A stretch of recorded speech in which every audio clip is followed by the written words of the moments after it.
Hi, everyone, and welcome to the Wolfpacker Show. My name is Noah Fleischman, and I'm your host today. It's a busy time in NC State athletics, so we're going to dive into all of it right here on this episode. But before we get rolling, I just want to remind you guys that we are the Wolfpacker.com, a site on the On3 network. I cover it all from basketball, football, baseball, recruiting, anything you can think of. It's all available right now on the Wolfpacker.com. We're running a special promotion right now, everybody.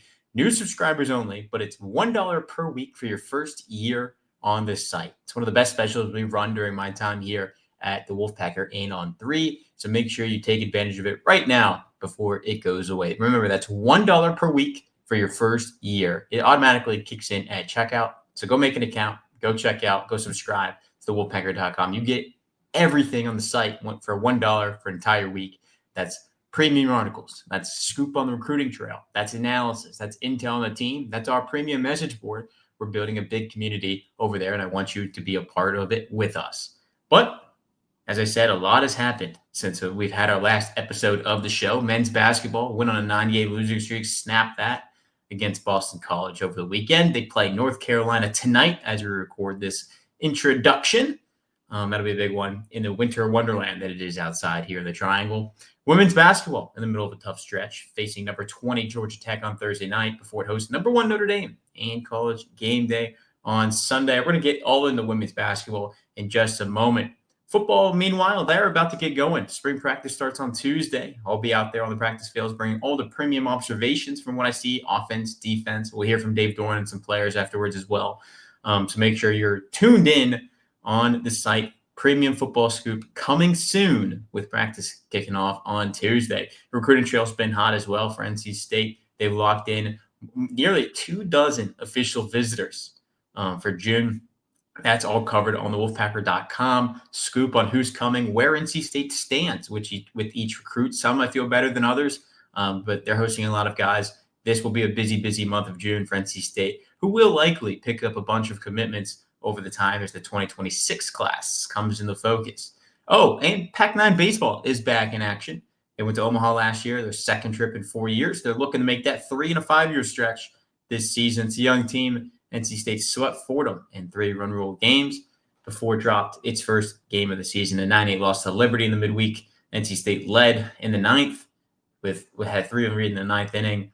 It dropped to 3-1 after giving up 4 runs in the frame.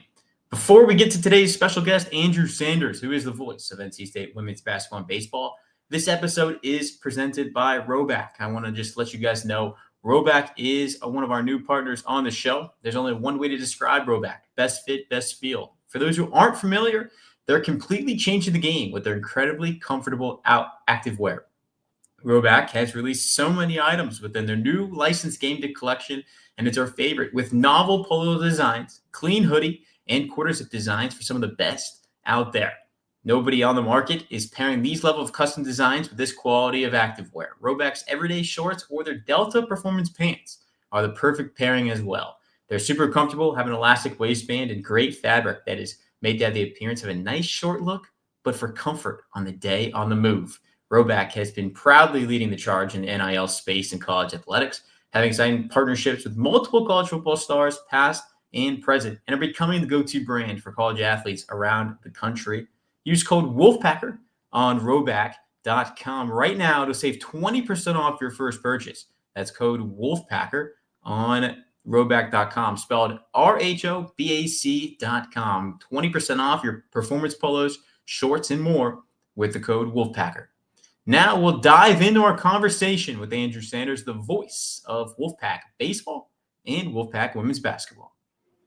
And welcome back to the Wolfpacker Show. We're joined by Andrew Sanders, the voice of NC State baseball and women's basketball. Andrew, thanks for hopping on. Yeah, Noah, thanks for having me. Yeah, I appreciate it. It's a busy week for you, busy week for NC State on both of those fronts.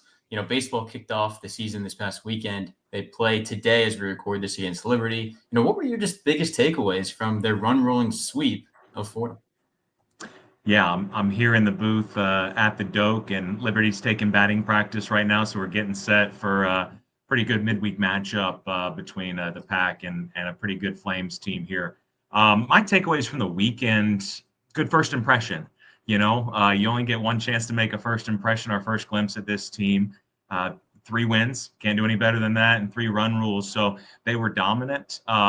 Certainly, we heard Coach Avon talk in the post game. There's some areas of the game that they can control, like defense, like base running, pounding the strike zone with pitchers. There's still some areas of improvement, right? There always are. But at the end of the day, they mashed.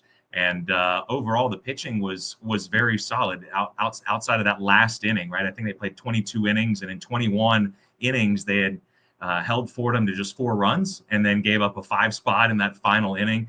But at that point, I mean, the game was well in hand. 19-6, the final. So all in all, strong start. It's still very early in the season, obviously, and this is going to be a really good test for this team coming up in Jacksonville. That's a marquee tournament, and they're going to play some quality teams. And we're about to see here, the midweek against Liberty, and of course the test of the ACC. So long season, but starting to get to know a lot of these new players. There's a lot of newcomers, and so far so good. Yeah, you mentioned newcomers. VCU transfer Chris McHugh had a big opening weekend, 5 for 9, a Right. home run, 3 walks, 6 RBIs, 7 runs scored, did a little bit of everything. How impressive was he? He also did some good fielding too at first. How impressed were you with him? Yeah, and I think one of the takeaways I didn't mention earlier, you bring up McHugh, right? He hit a mammoth home run. He hit one 436 feet to center field to the camera well that's right next to the batter's eye. And one of the big question marks from this team, the pitching is expected to be the strong point, but you mentioned his defense at first base, right? I mean, you're replacing Garrett Pennington, you're replacing Alec Makarevich, Jacob Kozar, Brandon Butterworth, Eli Serrano, right? A lot of not just good offensive threats, but a lot of home run power in those bats. And so that was probably the biggest question mark for this team is, how much power would it have? Where would it come from? Again, it's a long season, it's early, but we saw, McHugh hit an absolute bomb. Alex Sosa hit a couple of home runs. We know he can hit the long ball. We saw Austin Ford go yard as well. So there were some signs from this team, a lot of extra base hits, a lot of doubles in the gap. We saw that, this team, I think, it's going to be hard to replace all those home runs from last year, but this team looks to be capable of hitting the ball over the fence. It does. We talk about Alex Sosa. He's a guy who's going to play basically every day now. After last year, was in and out of the lineup a little bit, DH toward the end of the year. How exciting is it for you to kind of see him have a freshman year that was kind of up and down, but this year kind of be able to start a sophomore year off on a pretty high note? Yeah, exciting for him. I mean, he got sick and missed about a month, and so you think about that, and most of that chunk was in non-conference, and you kind of get thrown right in the middle of the season, right in the middle of conference. And he went through a long slump after that. And once he finally broke that slump, he told me it's like a slump like he had never had before, right? I mean, when you make it to this level, you're as big time a prospect as he was and still is. You don't have an 0 for 30 something slump, right? But he became a huge part of that run last year. Hit a big home run against Wake Forest, hit a big home run against Georgia. He had some key hits sprinkled in between there, right? And so you're right. He is going to be, they hope, a big part of the middle of this order. And right now, splitting time at catcher with Drew Lanphier. But when one of them's not in the lineup, a lot of times they're going to DH. And so right now, this is what the early part of the season is for, is to kind of figure out, what that lineup is going to be, because there's some new faces, but there are a few returners in that lineup, and Sosa's a big part of that. Yeah, and rounding out the hitting side of things, we've seen Luke Nixon back in the lineup. He started basically every game a year ago as a freshman. And you Mhm. got Ty Head, who is a freshman, starting in center Yeah. field. New young guys kind of still, finding their way in the lineup. Yeah, and the two you just mentioned, Nixon and Head, I mean, really explosive athletes. We talk about the power. This team is going to be able to run a little bit, and I think those two guys would probably be at the top of the list of guys that can take the extra base, guys that can steal a bag here and there, and so that's going to be an exciting aspect of this team to watch. Last year's team wasn't a big base stealing team, and I still wouldn't expect, that's not really typically the Pac-9's game, to go out there and try to steal 100 bases, but they are going to have some guys in the lineup that are capable of doing it. For sure. And then we've mentioned basically the whole offseason coming to the year. Pitching is going to be the strength of this team. We saw it, the three starters over the weekend only allowed, I think, one earned run between the three of them. Big opening weekend for them. Obviously, that last inning wasn't the most ideal situation, but pitching was never a problem. And I don't think that, we didn't expect it to be, but this weekend kind of proved, they've got the stuff.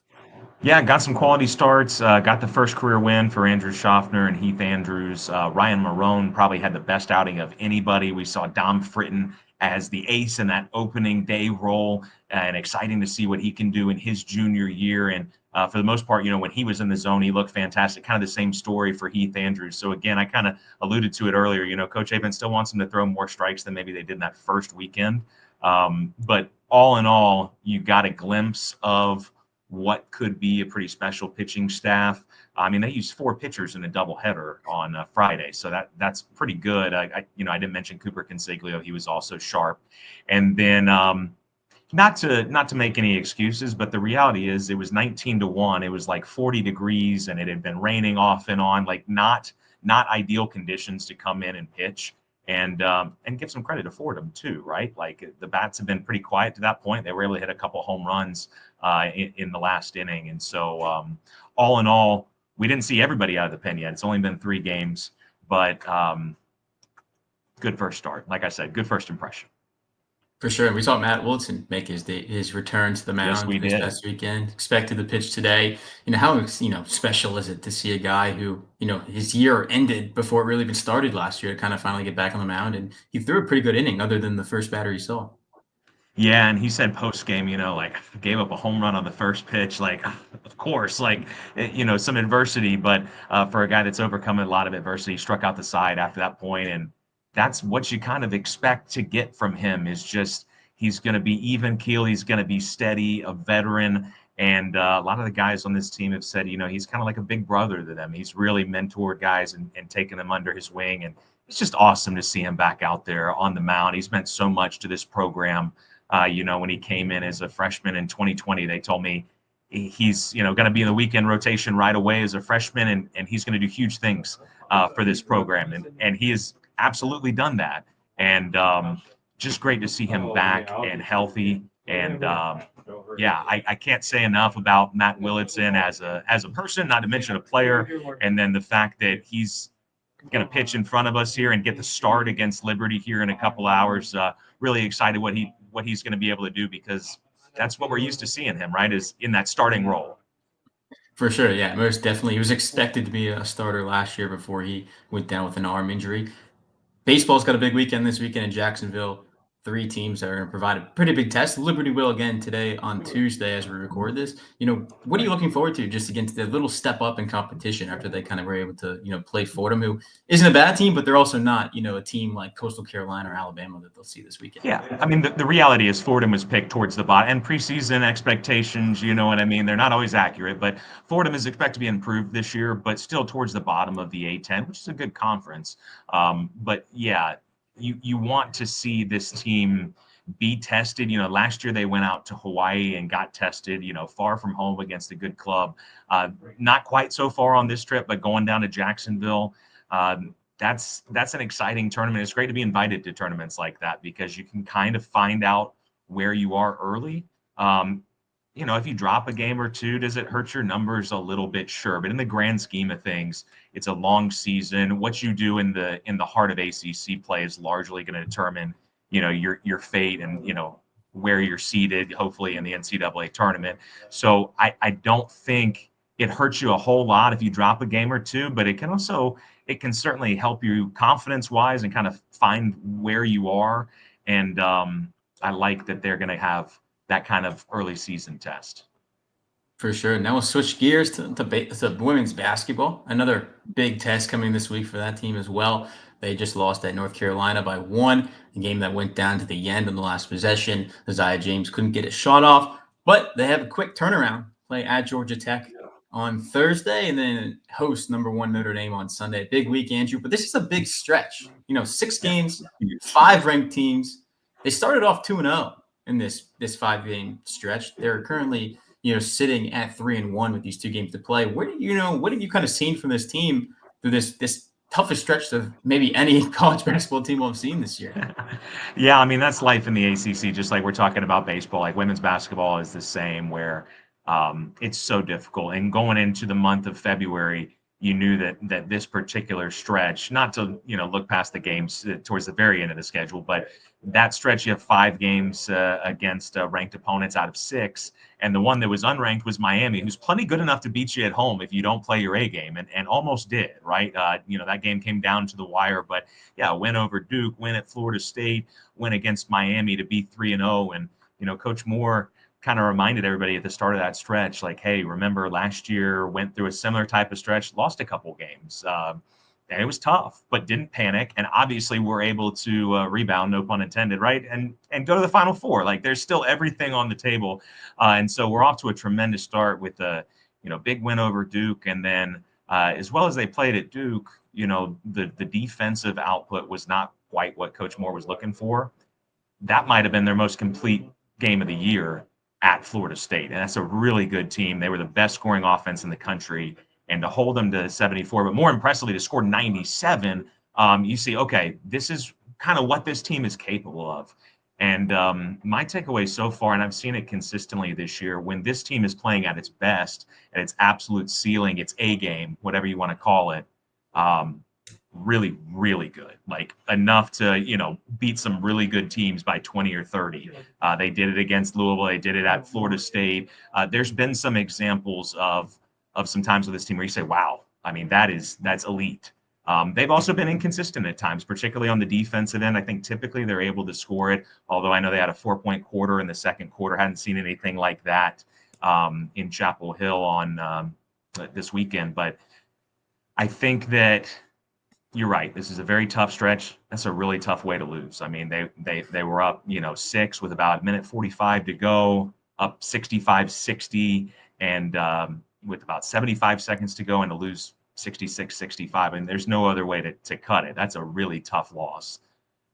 What you're hopeful of is that this is a team with some veterans that have been there, done that, and the leaders on this team know how to bounce back. I mean, unfortunately, losing is a part of the game, and there's been some games that more than a couple this year, where take Miami as the latest example, where they've been in a close game late and they found a way to win it, even when things weren't going their way. Sometimes the coin flips the other way. Sometimes even when you're plus 20 on the boards like they were, you can't escape a 4 for 20 3-point shooting game and a 5 for 13 free throw shooting game. And unfortunately, on the road against a top 15 team, they came up 1 point short. It's all about how do you respond? How do you bounce back? They're still very much in position to get a top 4 seed, both in the ACC tournament and the NCAA tournament. But as you alluded to, Notre Dame going to be the number 1 team, right? So number 1 Notre Dame, you got College game day there. That's huge. It would take a little bit of the pressure off if you can get a win at Georgia Tech. That would be a huge win to bounce back, and I expect them to play well down there. But we'll see. I think the response from this team is going to be important because they know, what's on the line, and a lot of the work that you're doing now against these teams, Duke, Florida State. It's okay if you drop one here and there, but at the end of the day, if you can get enough of those quad 1 wins, you set yourself up so much better for a run in March if you can get one of those top 4 seeds. Yeah, the committee put out the rankings just before the tip-off at North Carolina. NC State was the 2 seed. Right. ESPN has them as a 3 seed after the loss to North Carolina. But there's plenty of time to continue they're working the way up the country's rankings. Playing Georgia Tech this week. We talked about it before this gauntlet started. If they got, go 3-2 against these 5 ranked teams, you feel pretty good about where you sit. It's kind of the same as we talked about in baseball and a couple of the other sports in the ACC, where it's just such a deep league that they will get, a lot of bids in the NCAA tournament.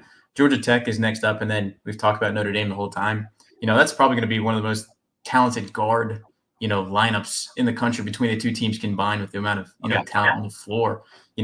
That one's a big one, Andrew. And, if they can win it Thursday, as you mentioned, it makes that one kind of feel a little bit better. But NC State a year ago welcomed number 2 UConn to town, and we're able to get the big win there. So they're not, they're experienced in this situation. Well, and unbeaten at home still this year. And, a lot of people come up to me, before games, after games. I talk to a lot of people, and I've heard this a lot amongst the fan base, and to this point, they've been right. A lot of people feel like there's not a team that can come into Reynolds Coliseum and beat this team, because the team's really good, and also that atmosphere is special, and the crowd. They were down 13 in the second half against Duke and able to make a comeback, right? I mean, you see things like that, and so. But let's be honest, the team is beatable at home, but it's a really tough place to play for opponents. And I tell you what, based on what I've seen so far, I mean, I think Notre Dame has eventually, worked their way up to number one. Um, I've thought for a while that this was probably the national title favorite. Notre Dame, I think they have shown. You mentioned the guard play. They're really, really good. They are elite. So it's going to be a huge challenge, big time matchup, looking for a little revenge. I mean, NC State went up there and played one of its best games of the season, beat it by double digits in South Bend last year, even without Mimi Collins. That was a huge win, and it was a smothering defensive effort. They played in the ACC championship game, as I'm sure many people remember. It was another low scoring affair for Notre Dame, but they were able to make a comeback in the final minutes and take that title. So looking for a little revenge. Every time these two teams get together, it's been a good game, and I expect nothing less. So really excited. And obviously, I mean, there can't be more hype around it. You've got College Game Day coming, so NC State is. I forget how many. It's only been maybe 4 or 5 schools that have hosted game day for football and men's and women's basketball. So elite company, and it's going to be sold out. It's going to be packed, and just going to be a really exciting game to call. It will be an exciting one to watch. It's on at noon on Saturday. Andrew, I really appreciate you hopping on for a few minutes and talking some baseball and women's basketball. It's a big week for both teams. Yeah, huge week. Looking forward to being a part of it. Noah, thanks for having me.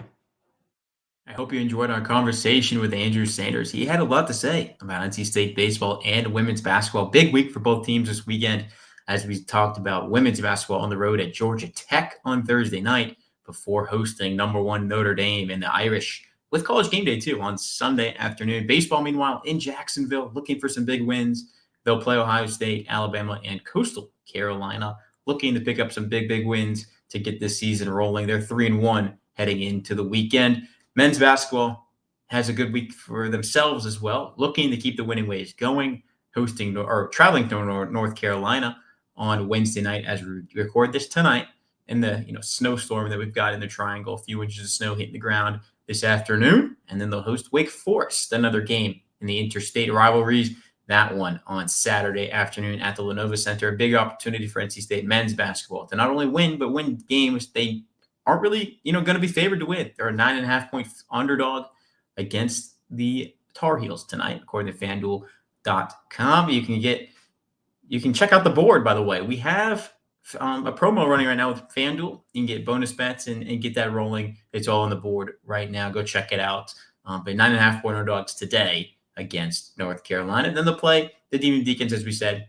who blew out NC State on their first meeting. So we'll see if they can rebound from that.